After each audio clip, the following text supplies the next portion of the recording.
Tingkeban adalah salah satu tradisi Jawa yang masih dilestarikan hingga saat ini. Tradisi Tingkeban adalah upacara adat Jawa dalam rangka 7 bulanan bayi dalam kandungan atau upacara 7 bulanan kehamilan. Tingkeban merupakan upacara terakhir sebelum kelahiran, yang hakikatnya mendoakan ibu dan calon bayi agar selamat dan lahir normal.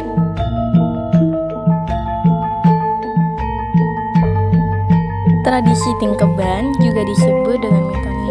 Kenapa? Karena satu kata yang berasal dari pitu atau 7. Maksudnya mitoni adalah upacara adat yang diselenggarakan dalam rangka memperingati 7 bulan kehamilan. Tingkeban atau mitoni ini merupakan tradisi lama yang diwariskan dari generasi ke generasi dalam peradaban Jawa. Konon, upacara Tingkeban ini sudah dikenal sejak masa kejayaan Kerajaan Kediri, yang saat itu diperintah oleh Prabu Jayabaya. Pada saat itu, ada seorang wanita bernama Niken Satingkep yang menikah dengan seorang punggawa Kerajaan Kediri bernama Sadio. Selama pernikahan itu, Niken sudah melahirkan 9 kali. Namun tidak ada satupun bayi yang bertahan hidup hingga dewasa. Kenyataan itu membuat Niken Satingkep dan Sadio merasa sedih. Keduanya lantas menghadap Prabu Jayabaya dan mengadukan nasib malang mereka. Sang Prabu lantas memberi petunjuk agar Niken Satingkep dan Sadio melakukan 3 hal. Yang pertama, mandi setiap hari Rabu atau tumbah. Yang kedua yaitu mandi hari Sabtu atau Buddha. Dan ketiga, mandi suci dengan menggunakan air suci dan gayung dari batok kelapa. Pada saat mandi suci, Niken Satingkep diminta untuk memanjatkan doa harapan agar jika hamil lagi diberi kelancaran dan bayinya sehat. Sejak saat itu, apa yang dilakukan Niken Satingkep tersebut menjadi tradisi yang dilakukan wanita saat mengandung. Dalam tata cara pelaksanaan upacara adat Tingkeban, ada beberapa tahapan yang harus dilakukan, yaitu 1. Membuat rujak. Dalam tradisi Jawa, membuat rujak dilakukan oleh ibu jabang bayi. Jika bumbu rujak rasanya asin, biasanya jabang bayi lahir perempuan, dan bila tidak asin, jabang bayi lahir laki-laki. Yang kedua, ada siraman calon ibu.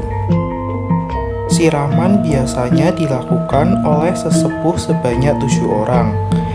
Rangkaian acara ini bermakna mohon doa restu supaya suci lahir dan batin setelah upacara siraman selesai. Yang ketiga, memasukkan telur ayam kampung. Memasukkan telur ayam kampung ke dalam kain calon ibu yang dilakukan oleh sang suami hingga telur pecah. Pecahnya telur tersebut mengharapkan agar bayinya lahir dengan mudah tanpa kesulitan. Yang keempat, ada berganti nyamping sebanyak 7 kali. Berganti nyamping sebanyak 7 kali secara bergantian menggunakan kain putih.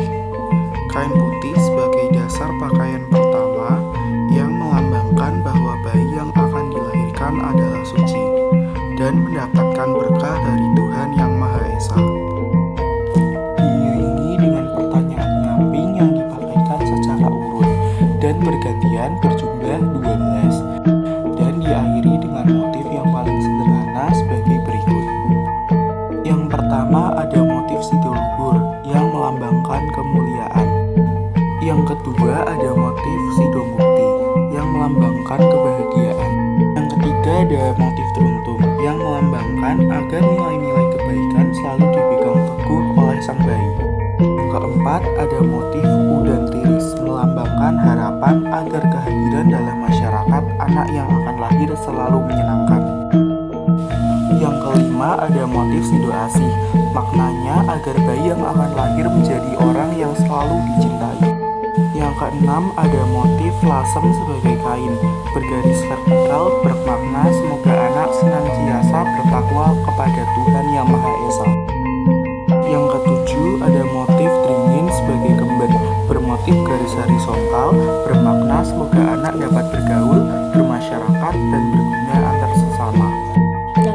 yaitu pemutusan lawe atau janur kuning. Pemutusan lawe atau janur kuning yang dilingkarkan di perut calon ibu dilakukan calon ayah menggunakan keris bojol yang ujungnya diberi rempah kunir dengan maksud agar bayi dalam kandungan akan lahir dengan mudah. Yang keenam, membelah kelapa gading. Calon nenek dari pihak calon ibu menggendong kelapa gading dengan ditemani oleh ibu besan sebelum kelapa gading diteroboskan dari atas ke dalam kain yang dipakai calon ibu lewat perut, terus ke bawah dan diterima atau ditampani oleh calon nenek. Maknanya, agar bayi dapat lahir dengan mudah tanpa ada kesulitan. Calon ayah memecah kelapa dengan memilih salah satu kelapa gading yang sudah digambari Kamaja dan Kamarati atau Harjuna dan Wara Sembrodo atau Sri Kandi. Yang ketujuh ada selamatan, upacara memilih nasi kuning yang diletak di dalam takir sang suami. Setelah itu dilanjutkan dengan upacara jual dawet dan rujak. Pembayaran dengan pecahan genting atau kreweng yang dibentuk bulat seolah-olah seperti uang logam. Hasil penjualan dikumpulkan dalam kuali yang terbuat dari tanah liat. Kuali yang berisi uang kreweng dipecah di depan pintu. Maknanya agar anak yang dilahirkan banyak mendapat rezeki dan dapat menghidupi keluarganya dan banyak amal. Kedelapan, ada hidangan sebagai ucapan syukur kepada Tuhan Yang Maha Esa yang disediakan dalam upacara tingkeban, antara lain yang pertama, ada 7 macam bubur termasuk bubur procot. Kedua, tumpeng kuat. Maknanya, bayi yang akan dilahirkan nanti sehat dan kuat. Seperti tumpeng dengan urap-urap tanpa cabai, telur ayam rebus, dan lauk yang dihias. Yang ketiga ada jajanan pasar, syaratnya harus dibeli di pasar, seperti kue, buah, makanan kecil. Yang keempat ada rujak, buah-buahan 7 macam, dihidangkan sebaik-baiknya supaya rujaknya enak. Bermakna, anaknya yang dilahirkan menyenangkan dalam keluarga. Kemudian ada dawet. Nah, dawet di sini adalah tujuannya untuk menyegarkan para undangan yang setelah diundang. Kemudian ada kelaman. Nah, kelaman ini semacam umbi-umbian yang dibuat sebanyak 7 macam. Kemudian ada sajian merdikingan, yaitu dibuat untuk kelahiran, setelah kelahiran anak pertama dan seterusnya. Nah, macam dari sajian merdikingan itu ada 4. Yang pertama nasi kuning, yaitu yang berbentuk kerucut. Yang kedua ada enten-enten, yaitu olahan kelapa yang telah diparut dicampur dengan gula kelapa dimasak sampai kering. Yang ketiga adalah nasi loyang, yaitu nasi kuning yang direndam dalam air kemudian dikukus kembali dan diberi kelapa yang telah diparut. Nah, yang terakhir ada bubur procot, yaitu tepung beras, santan secukupnya, gula kelapa dimasak secara utuh dimasukkan ke dalam periuk untuk dimasak bersama-sama. Upacara tingkeban juga mengandung makna solidaritas yang berkaitan dengan adat istiadat turun-temurun.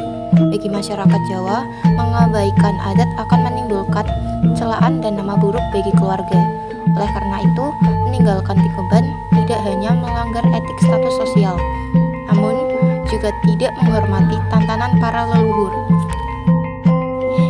Tingkeban merupakan salah satu warisan budaya masyarakat Jawa yang sampai saat ini masih terus dilaksanakan. Sebagai ciri khas budaya suku Jawa, menjadikan Tingkeban sebagai salah satu pusat perhatian masyarakat Jawa. Semua atribut adat tersebut sering digunakan oleh para orang tua dahulu dalam melaksanakan acara Tingkeban. Oleh karena itu, untuk menghormati dan mempertahankan budaya adat, sampai saat ini masyarakat Jawa masih menggunakan dan melaksanakan Tingkeban pada proses acara 7 bulan.